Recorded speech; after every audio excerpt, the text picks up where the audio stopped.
Ilmu itu penting.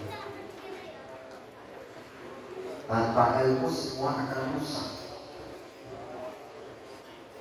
Disebut kiai tapi tidak berilmu, hanya akan merusak. Bukan servis apapun, tapi tanpa ilmu servisannya,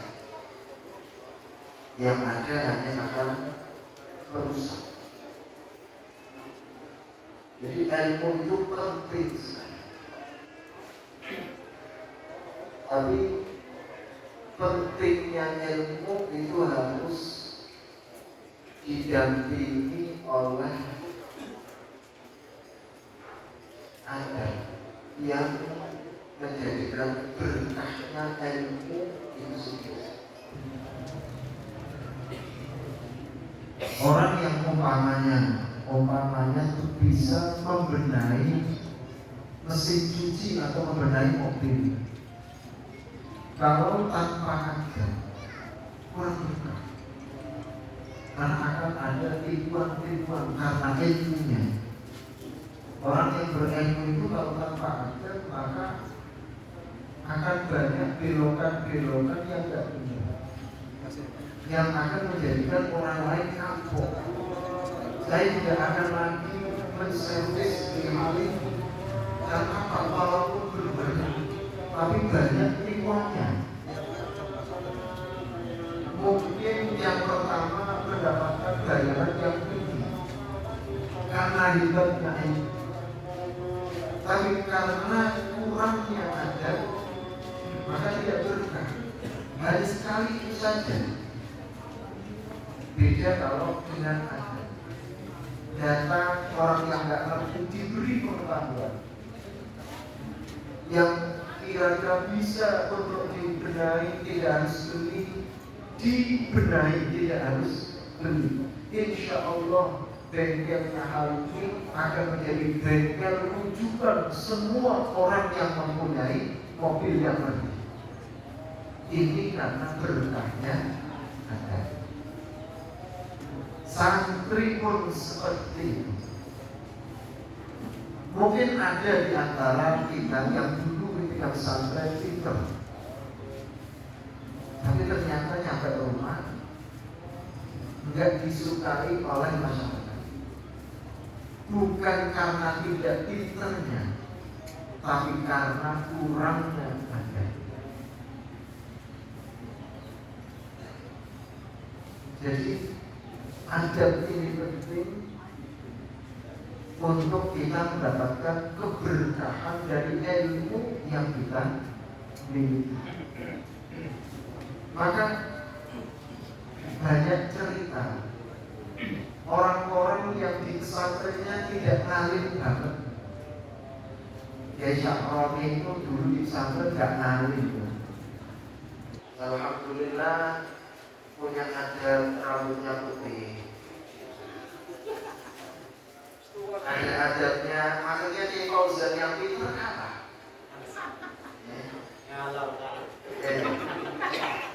Kiai Syahroni orang-orang pada suka, akhirnya ada umroh sampai 3 kali. Alhamdulillah.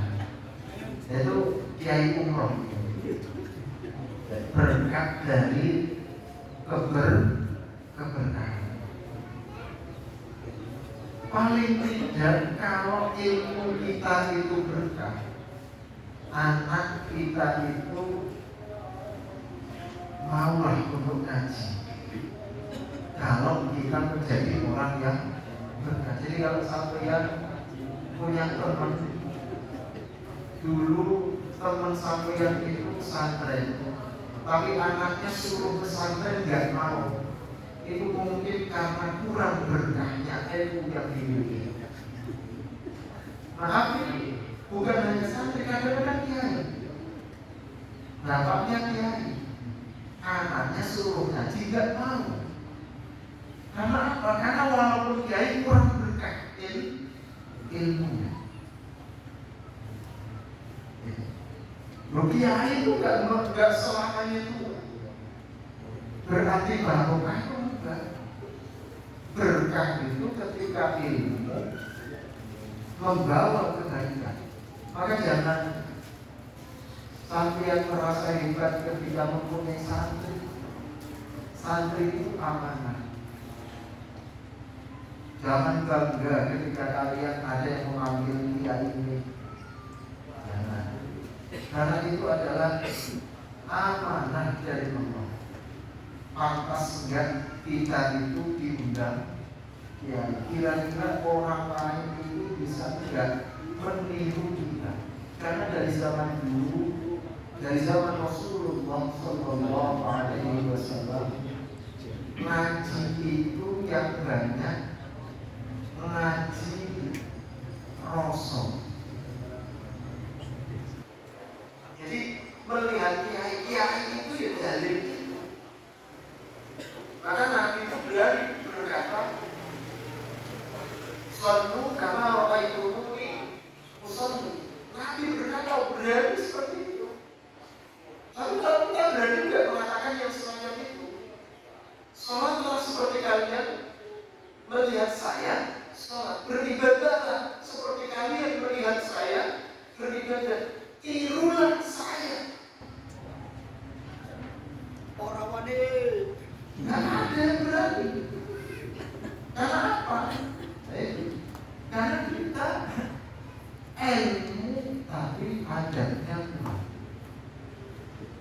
Ini yang menjadikan Islam semakin kesana semakin tipis dan semakin tipis. Mungkin gaungnya semakin hebat, tapi keropos. Kadang-kadang yang santri saja subuhannya jam 7. Kadang-kadang 7. Ya ini PKI. Ono sing santri mondhoke suwi tekan omah subuhane jam 7. Ada Bang, ada Kosim. Dari pasar. Ya Allah ini. Jadi ilmu dengan amalnya itu sangat-sangat jauh. Maka yang perlu kita lakukan bagaimana ilmu itu barokah, hingga kita mempunyai ilmu kita membawa kita semakin baik, semakin baik. Semakin baik menurut siapa? Menurut Allah. Kalau menurut orang itu nggak penting banget. Nggak penting sampai dikatakan apa oleh orang. Nggak ada manfaatnya. Sampai kaya sugi disebut uang sugi, apa manfaatnya disebut sugi? Sugi dan orang namangan sate, orang namangan enak. Sugi diutangi orang oli, sugi tapi wong hebat pergi. Apa langkah manfaatnya kesugihan yang semacam itu? Sing anak cuma dari penjaga harta, dan itu kerugian. Sampai sugi itu sebenarnya sampai dari penjaga harta, rugi teman. Mestinya harta menjaga kalian, jangan kalian yang menjaga harta. Itu kita. Maka keberkahan ilmu itu penting sekali. Bagaimana cara mendapatkan keberkahan ilmu adalah mendapatkan ridho dan para pasangan. Maka terus terang saya itu sampai di Jawa Timur, mungkin lebih jauh saya daripada kalian sampai. Saya dari sejak alumni tahun 96 akhir saya alumni pondok. Itu ke pesantren setiap tahun. Kadang-kadang 2 atau 3 kali sampai sekarang. Bukan apa-apa. Saya ingin guru saya selalu melihat saya. Ketika saya datang melumpur, saya tidak pernah meninggalkan lumpur. meninggalkan guru-guru saya walaupun itu paman-paman saya. Nabi, dari Haji, adik saya. Tapi mereka adalah anak-anak guru saya. Kiai Harun, Kiai Ahmad itu adik saya. Tapi mereka adalah anak-anak dari guru saya. Maka insya Allah yang paling enggak gasaan kepada mereka saya.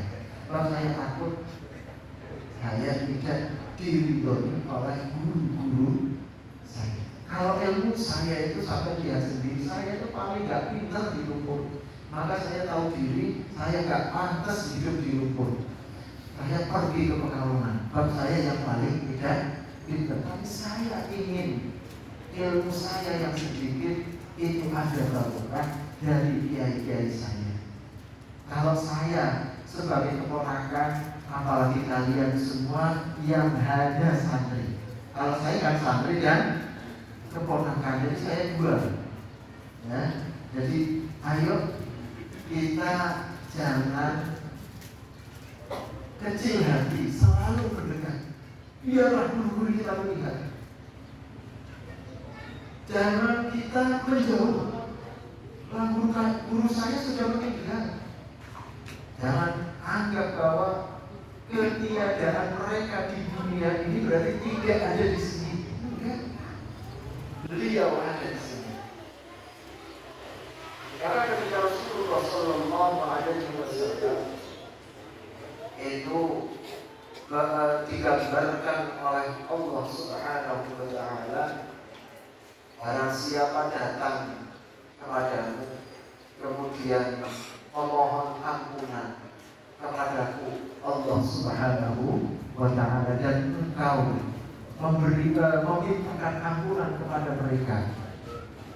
Ini kalau kata ulama, ketika masih hidup dia kemudian sampai kepada Rasulullah. Ketika Rasulullah sudah tidak ada di dunia, maka ketika kita ziarah di makam Rasulullah, kemudian kita meminta istighfar kepada Allah, meminta supaya Rasulullah memintakan istighfar kepada Allah, maka Allah akan memberikan ampunan kepada kita semua. Itu karena keberadaan Nabi di Madinah. Kalau kiai kita bukan di Madinah, karena keberadaan kiai-kiai kita di tanah lumpur ini, maka kita harus mencintai lumpur juga sebagai tanah lahir kita, sebagai tanah lahir keilmuan kita, tanah lahir keilmuan kita. Kita mengerti sholat di sini, kita apa-apa di sini, maka mari kita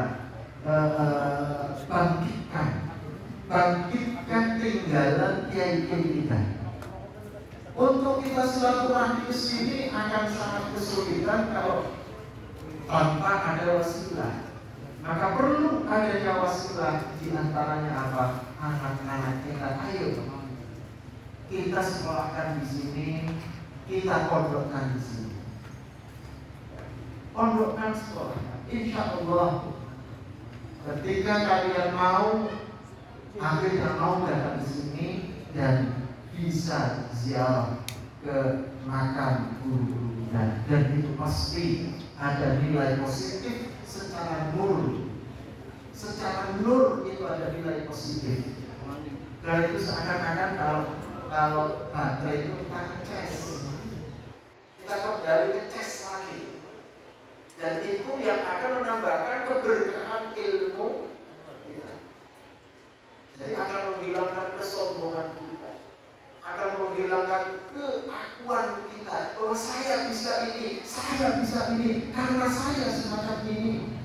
Itu akan dihilangkan oleh Allah kalau kita selalu mengingat keberkahan dari ilmu kita. Yang paling merusak kita yaitu saya bisa seperti ini karena saya ini, karena saya ini, karena saya ini, lupa jasa guru. Kemudian yang saya sampaikan untuk pemilihan wakil atau ketua, karena ini ketuanya perlu ada perombakan 2 tahun sekali. Saya 4 tahun sebagai ketua Kamalah, ketua apa? PPU Mesra, kemudian 4 tahun dipegang oleh Kosim, dan 4 tahun berikutnya saya minta untuk Kiai Harun sebagai pemimpin dibantu oleh Kiai Kosim. Setuju? Al-Fatihah.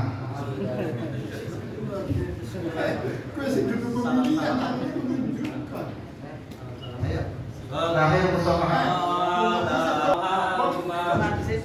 Doa sebelum ini, doa yang akan disampaikan oleh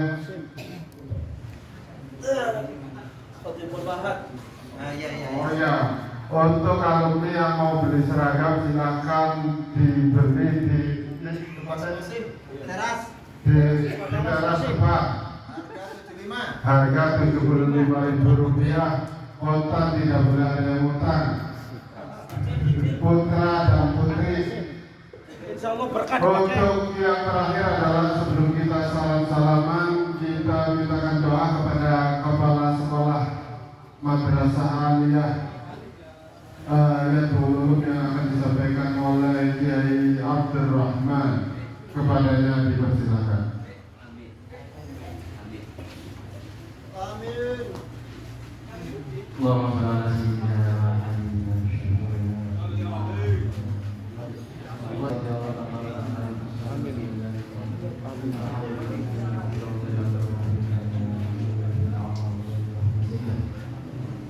Ya Rabbi, assalatu wassalamu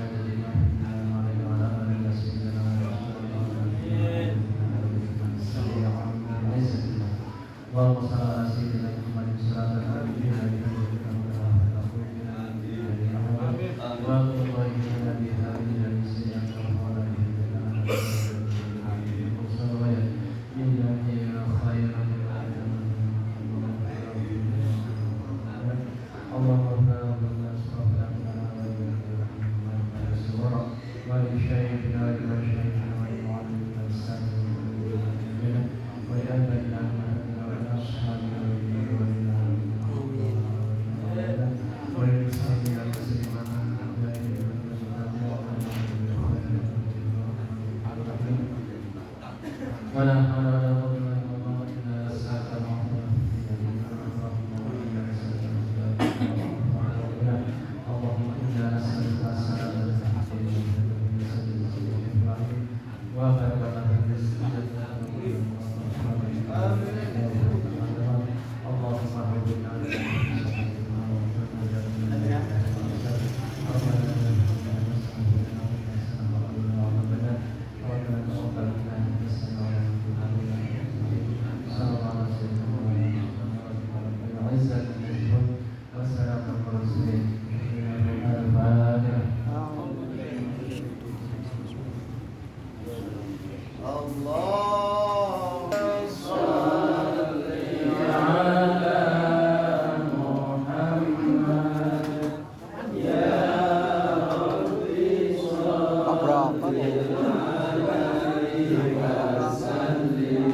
Allahumma salli ala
Dilanjut dengan ziarah kubur setelah sholat berjamaah di masjid dan kemudian makan-makan di rumah Abah